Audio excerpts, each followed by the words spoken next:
వస్తుంది వస్తుంది. నమస్కారం అండి. భద్రుడు గారికి నమస్కారం సార్. నమస్కారం నమస్కారం. బాగున్నారా? బాగున్నాం సార్. ఏమి లేదు, మీరు వస్తారు ఊహించలేదు, అందుకే నేను కొంచెం ఏమి లేదు. ఈరోజు నర్సీపట్నం ఓపెన్ చేసాం. మీరు తీసుకున్న నిర్ణయానికి నాకు కూడా చాలా హ్యాపీ ఫీల్ అయ్యాను. అంటే నేను కూడా స్వయంగా వచ్చి ఓపెన్ చేయాలని వచ్చాను సార్. చాలా బాగుంది, మంచి నిర్ణయం తీసుకున్నారు. ఎందుకంటే ఏదైనా అవసరమైతే జిల్లా పరిస్థితికి వెళ్ళి కార్యక్రమం చేసుకునే పరిస్థితి ఉంది. ఇది ఈరోజు అక్కడికి వెళ్లకుండా సుమారు 77 ప్రాంతాల్లో ఏర్పాటు చేసి ప్రజలకి వాళ్ళ సమస్యలు చెప్పుకోవడానికి, పరిష్కారం చేయడానికి మంచి అవకాశం ఇచ్చారు సార్. చాలా థ్యాంక్స్ సార్. నేను చాలా ధన్యవాదాలు తెలియజేస్తున్నాను. యాజ్ అ స్పీకర్గా మీరు చేసిన నిర్ణయానికి చాలా థ్యాంక్స్ అండి.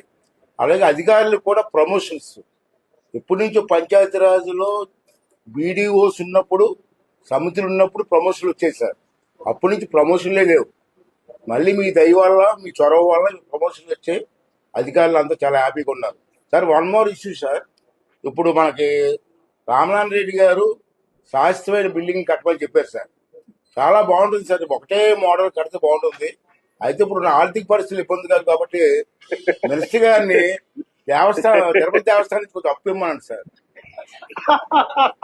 అప్పు ఇమ్మనండి సార్. ఒకేసారి మనం బిల్డింగ్ కట్టాలి. రెండోసారి one more last issue sir.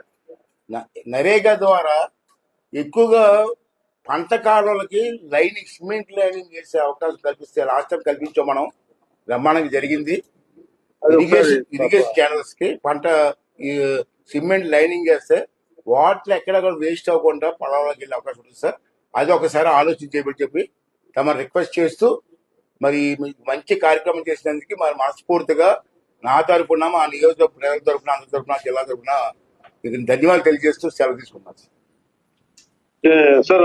NREGA director గారు కూడా ఇక్కడ ఉన్నారు సార్. నోట్ చేశాను సార్. అది మీరు చెప్పింది లాస్ట్ ఇది. Will look into sir. Will possible almost explore చేయమని చెప్పారు సార్ ఆల్రెడీ. ఓకే అండి. Will take it far. Thank you.